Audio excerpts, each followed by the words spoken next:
Today on Rewind, a closer look. We're heading back to 1978 for Laserblast, a movie where a lonely desert teenager finds an alien laser cannon and immediately decides the best use for it is blowing up cars, phone booths, basically anything else that gets in his way. This movie has everything you could want from a late 70s low-budget sci-fi, stop-motion aliens wandering around the desert, a mysterious glowing necklace, a hero who looks about 10 years too old to be a teenager, and explosions that show up so often it almost feels like the movie is trying to distract you from asking questions. And trust me, you're gonna have questions. Lots of them. So grab your alien cannon, point it at the nearest mailbox, and let's take a closer look at Laserblast. And right away, we're off to a pretty unique start, because this is actually our first full moon movie review on Rewind. Well, sort of. Technically, Laserblast came out years before full moon features existed, but the movie eventually ended up in their catalog, which honestly makes perfect sense once you see how weird this thing gets. The movie opens with a black screen and green text credits that go on for almost 2 full minutes, which already feels like a warning sign. Then we cut to the desert, where a guy is stumbling across the rocks like he just finished running a marathon, and immediately something looks off, because this guy is green. He's bleeding, he looks exhausted, and strapped to his arm is some kind of strange alien weapon. Before we can even begin to process what's happening, a spaceship suddenly cruises overhead. The green guy dives into a bush as the ship lands nearby, and out step 2 stop-motion aliens carrying weapons and scanning the area like they're searching for something. And apparently, that something is him. The green guy suddenly pops up and opens fire, blasting one of the aliens and knocking its scanner out of its hands. But the other alien fires back, hits him, and the guy drops his weapon. He tries to crawl away, but the aliens casually walk over and blast him point blank, leaving nothing behind but a charred outline in the sand and a strange glowing necklace. Which is a pretty wild way to start a movie. But then, completely out of nowhere, a small airplane flies overhead, and the aliens suddenly get spooked, run back to their ship, and take off. And that's the entire opening. Which immediately leaves us about a dozen questions. Who was that green guy? Was he even human? How did he end up stranded in the desert with that alien weapon? Why were the aliens hunting him? And why did a random airplane just scare them off? The most important question though might be, why am I watching this? And unfortunately, if you're expecting answers, this movie has absolutely none of them. We cut to a young guy waking up in his bedroom, apparently after hearing that spaceship from the opening scene. Maybe. Instead of looking out the window like a normal person, he falls out of his tiny bed and just lies there staring at the ceiling. Which, sure, that's one way to react to a mysterious noise outside in the morning. Outside, a woman is loading suitcases into a car, while this guy silently walks up behind her and just sits on one of the suitcases staring back at her. Not creepy at all. The woman eventually turns around and somehow isn't even slightly startled that a full-grown man has just appeared behind her. After an awkward stretch of complete silence, she casually mentions that she's been invited to Acapulco, and that's when the guy calls her mom, and suddenly realizes this is supposed to be a teenager. Now, I don't want to be mean here, but this teenager looks about 35. The kid, whose name is Billy, complains about his mom always leaving town for these trips, and then storms back into the house. So now we've got a lonely desert teen whose mom is constantly disappearing on vacations, which means our main character is basically an ignored kid wandering around in the desert alone. Nothing about that could possibly go wrong. Billy then takes off in his van, and I swear this thing looks less like a teenager's ride and more like the kind of van the news tells you to stay away from. After driving for a while, he pulls up to a house, walks to the door while putting his shirt on, and he's greeted by an old guy wearing a military jacket over what looks like pajamas? And this guy is completely unhinged. He immediately starts ranting about government conspiracies and secret military cover-ups, while Billy stands there trying to ask if Kathy's home. Eventually Billy gives up and leaves while the old man continues rambling. Then Kathy herself walks outside in a nightgown that looks about as exciting as a hospital gown, calls the guy Grandpa, and asks if Billy was just there. Grandpa gives absolutely no answer, and she just helps him back inside. Billy heads down the road in his van, where we meet 2 local cops sitting in a patrol car on the side of the highway. One of them is casually smoking a joint he claims he confiscated from some kids. And while they're sitting there enjoying their evidence, Billy drives past and the cops immediately recognize him. They flip on their lights and take off after him. Why do they know Billy? No idea. Is Billy a troublemaker? Also no idea. But the cops run him off the road anyway, which apparently counts as a traffic stop here in this town. One of the officers walks up and starts writing Billy a ticket for something. Maybe speeding, maybe just existing. It's not entirely clear. He casually asks Billy how his mom is doing, which makes the whole interaction even wilder, then hands him the ticket and walks back to the patrol car. Billy immediately drives away, and the other cop asks if they should go after him again. The cop just shrugs and says, "No, too damn high." "Wish I could say the same." So at this point, we've established three important things. Billy already has a history with the cops, and the cops are not exactly the most professional law enforcement officers in the world, and Billy's mom apparently gets around town a little. Does any of that setup matter to this story? Probably not. After the cops let Billy go, they pull back out onto the road and nearly cause another car to flip over, which raises an important question. Is this supposed to be a comedy? Meanwhile, Billy stops at a gas station, not for gas, but for a Coca-Cola. He stands there slowly drinking it while staring at the sky like he's contemplating the meaning of life. Then a blue convertible suddenly pulls in and starts doing laps around the gas station, honking the horn the entire time. Eventually it pulls up beside Billy and the two guys start taunting him. They're apparently supposed to be teenagers too, although the driver looks like he's about 45. They challenge Billy to a race, which Billy somehow agrees to, despite the fact that he's driving a van. But when he tries to start it, the engine won't turn over, so the other two teens mock him and peel off down the road. A moment later, Billy's van is magically running again, and he's cruising down a desert highway until he randomly pulls over and gets out. Why? Your guess is as good as mine. He finishes his Coke and tosses the bottle into the sand, and when it lands, it explodes. Naturally, Billy goes to investigate, and it turns out the bottle landed beside that weird alien weapon from the opening scene. Billy picks it up and immediately starts playing with it like a kid who just found the coolest toy in the world, pointing it around and making little pew pew noises.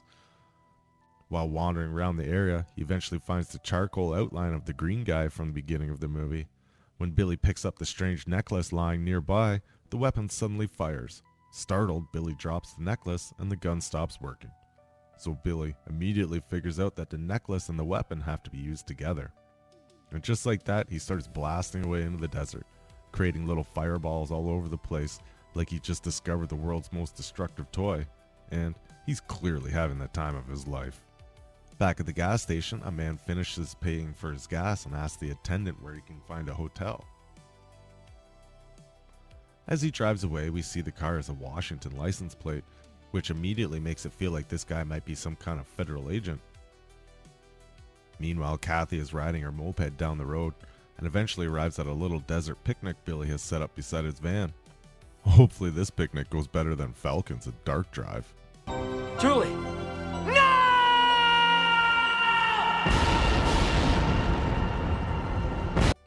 Kathy looks around for Billy for a while before he suddenly jumps out of the van and surprises her. They lie down together and she immediately tells him her grandfather's probably going to shoot him if he shows up at the house again, and then asks why he can't just be more normal. She then answers her own question by saying that he wouldn't be Billy if he were normal. Kathy then launches into a speech about how she wishes things could always be like this. She was always this way. Just you and me in the sky. Looks like a cup. Which, I'm sorry, what? Billy responds by saying like their drinks poured out of that cup. And honestly, the only explanation for this dialogue is someone was experimenting with desert poetry or something. They start making out, but Kathy suddenly remembers there's a party they're supposed to go to. Billy says he doesn't want to go, so Kathy immediately says she'll just go with another guy instead. Billy's obviously not thrilled about that idea, but before the argument goes any further, Kathy notices a strange red mark on Billy's chest, which looks suspiciously like it might be connected to that alien necklace he found earlier. Meanwhile, up in space, the aliens are standing inside their ship, staring at what looks like a giant light bright boards that apparently function as their control panels. Suddenly a screen turns on showing another alien, who somehow has footage of Billy finding the weapon in the desert. Who recorded that? No idea.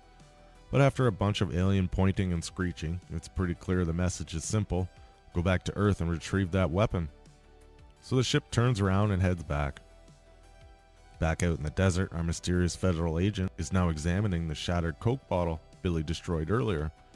Somehow he has already tracked this exact location, which raises a few more questions about how he knows any of this is significant. It will be significant. He then walks over to the charcoal outline of the green guy, crouches down to inspect it for a moment, and then just stares off in the desert before getting in his car and driving away. And once again, the movie has managed to introduce several new mysteries without explaining any of the old ones. We eventually arrive at the big party, where everyone is swimming, laughing, and generally having a great time, except Billy. Billy just sits alone in a deck chair staring into space, while everyone else enjoys themselves, and this entire pool party scene goes on for a surprisingly long time. At one point, the birthday girl even tells Kathy that if she didn't have a pool, nobody would have come to her party, which is a very strange moment of character development for someone who's basically a background extra. When your movie starts giving emotional depth to random party guests, it's usually a sign you're stretching the runtime a little. Kathy eventually goes inside to change, and after sitting around for a while, Billy gets up and wanders through the house looking for her. He checks a few rooms before finally finding her being assaulted by the same two teenagers from the gas station earlier. Billy jumps in to stop them, and the whole thing turns into a very awkward fight scene until Billy grabs a tennis racket. The two guys back off for a moment, but the second Billy and Kathy turn their backs, they jump him again and start beating him up. Kathy ends up grabbing the racket herself and knocks out one of the guys cold. After that, the scene abruptly shifts tone as Billy and Kathy sit down and have a heart-to-heart conversation about their relationship, with Kathy explaining that nobody in town understands Billy the way she does. Later that night, Billy's back home, shirtless as usual, staring at the strange alien weapon he found in the desert. He eventually goes to bed, but it looks like he's either having some kind of nightmare or possibly being influenced by the weapon itself, or it's just a bad case of heartburn. Not long after that, we cut back to the party house, where one of the teenagers is sitting in his car listening to music. Off in the distance, Billy suddenly appears, wearing the necklace and holding the alien weapon. The guy gets out of the car to talk to some friends, and Billy immediately fires at the vehicle, which explodes in a massive...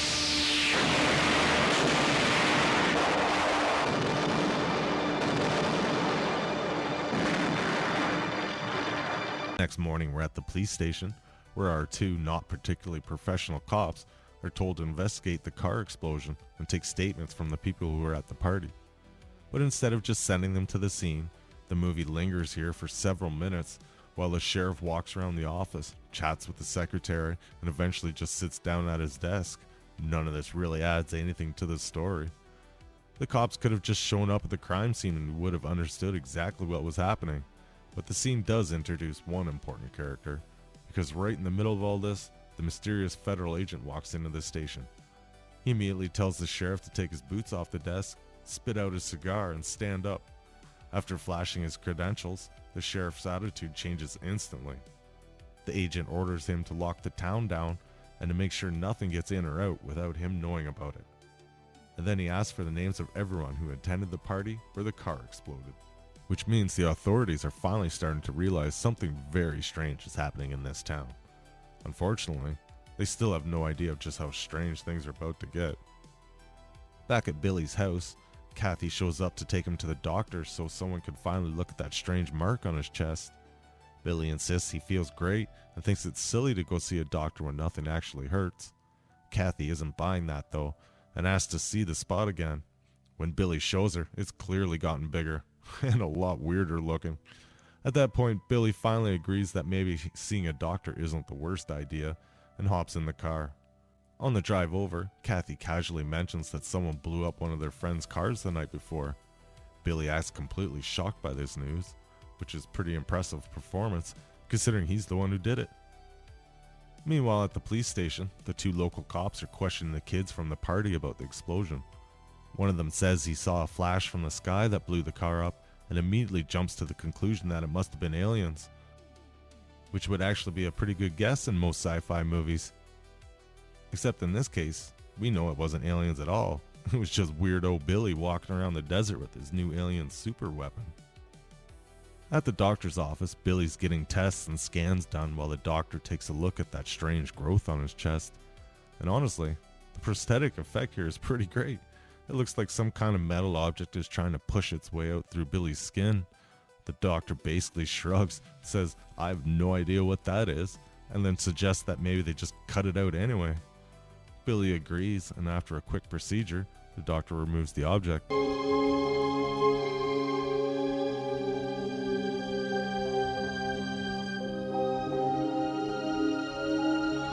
Which turns out to be a small metal disc, because of course it is. After Billy and Kathy leave, the doctor calls a friend named Mike, who works at a lab, and asks him to stay late so they can analyze the disc together. Mike agrees, and for some reason, the movie actually cuts to Mike on the other end of the phone having his own scene, even though the entire conversation could have just easily happened off screen. For whatever reason, this movie loves expanding on the most random details imaginable. Later that night, the doctor's driving down a dark road when Billy suddenly appears, standing in the middle of it, wearing the necklace and holding the alien weapon. Billy fires, the doctor's car explodes in a massive fireball, rolls down a hill, and then explodes again at the bottom. And honestly, that stunt is pretty fantastic.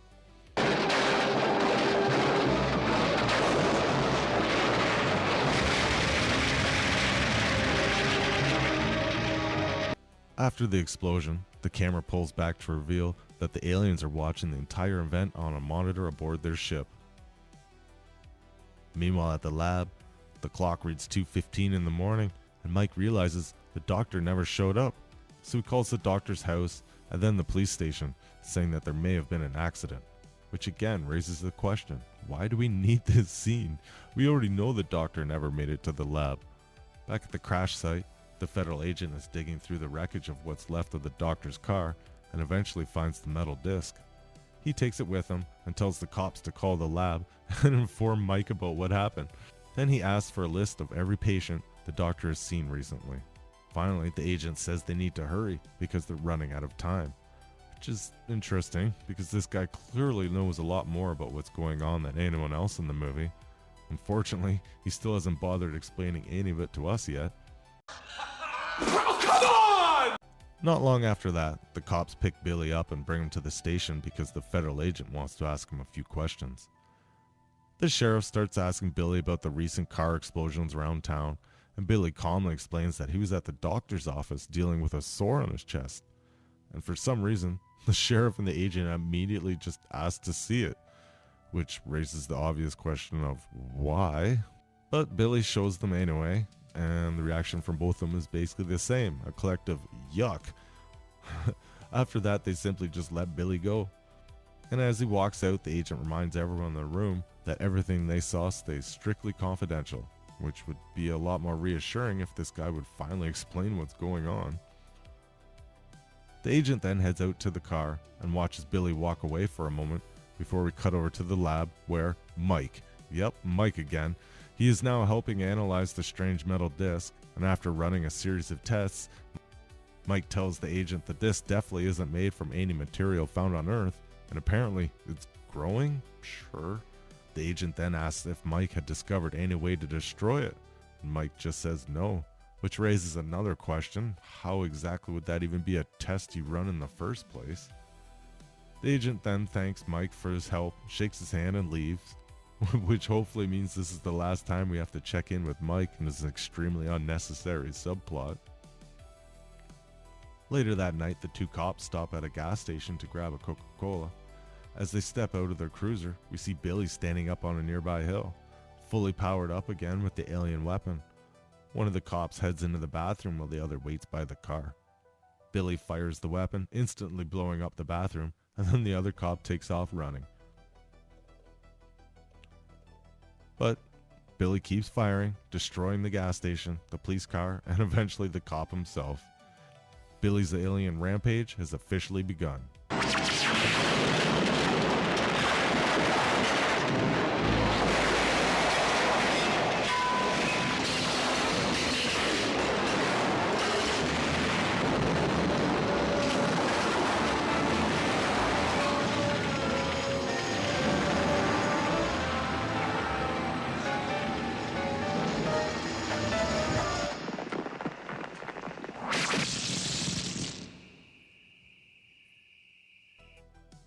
The next morning, Billy and Kathy are lying in a sleeping bag beside Billy's van out in the desert.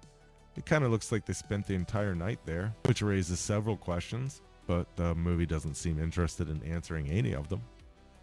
They wake up and start making out, filmed in a series of extremely tight close-ups that make the whole scene feel a little uncomfortable to watch. For some reason, the movie keeps focusing on Billy's rings, as if they're supposed to mean something important. Do they? Well, probably not. After a while, Kathy sits up, while Billy has fallen back asleep, and she finds the strange necklace he's been wearing. Curious, she places it on Billy's chest, and suddenly he transforms back into that green, cracked-out alien-looking version of himself.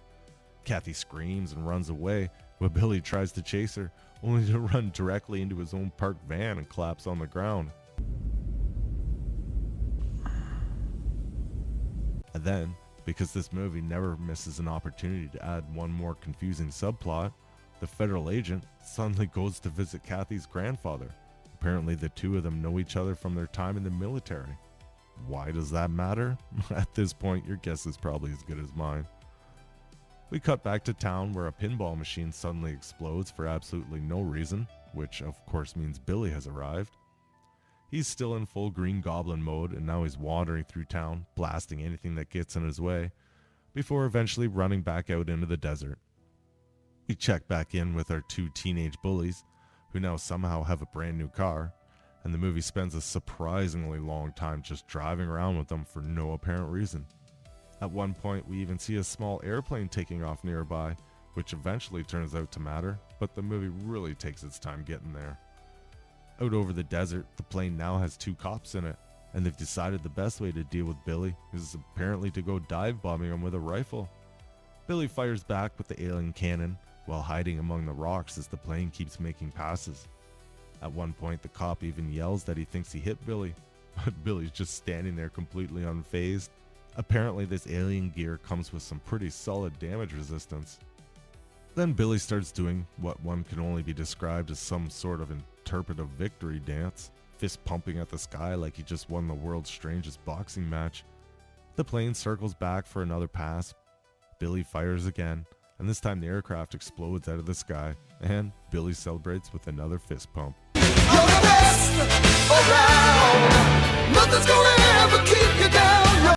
Back on the road, the two teenagers in the new car happen to spot Billy standing by the roadside and decide to pull over and harass him again. This turns out to be a terrible decision because Billy immediately blasts their car, sending it flipping down the road in a crash where the passenger very clearly turns into a mannequin for the stunt shot.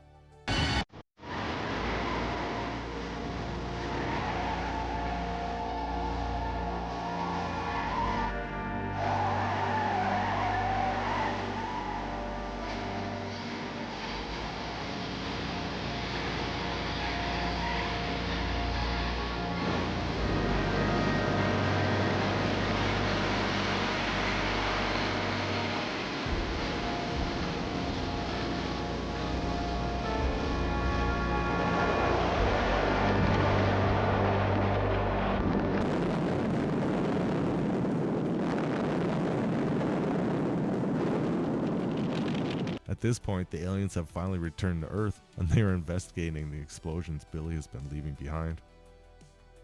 Billy eventually gets picked up by a hippie driving a Volkswagen van. Billy just sits there silently the entire time.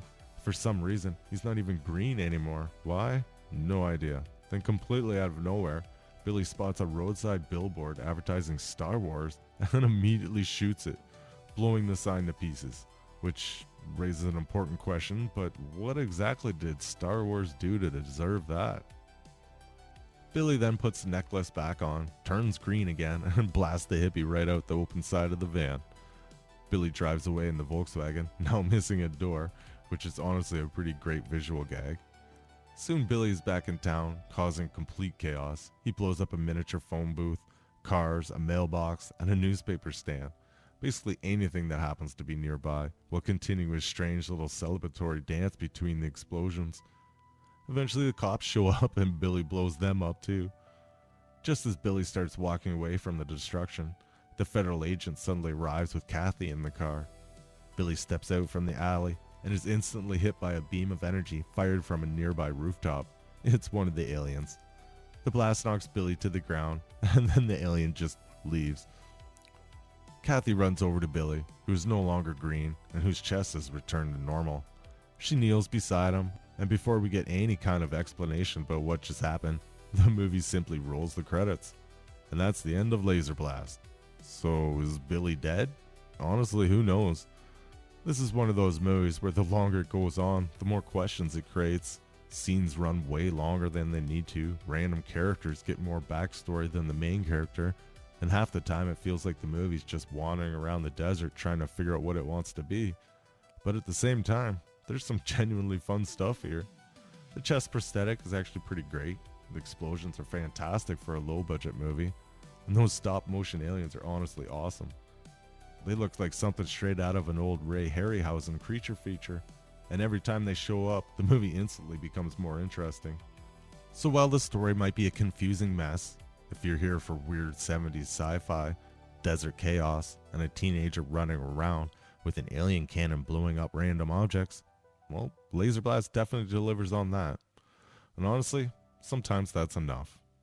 So if you enjoyed taking a look back at this bizarre little cult classic, make sure to like, subscribe, and I will catch you in the next episode.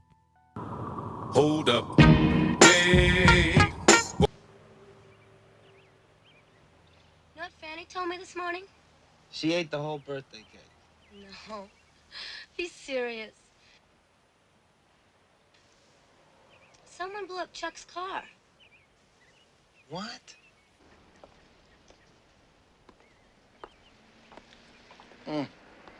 Healthy girl.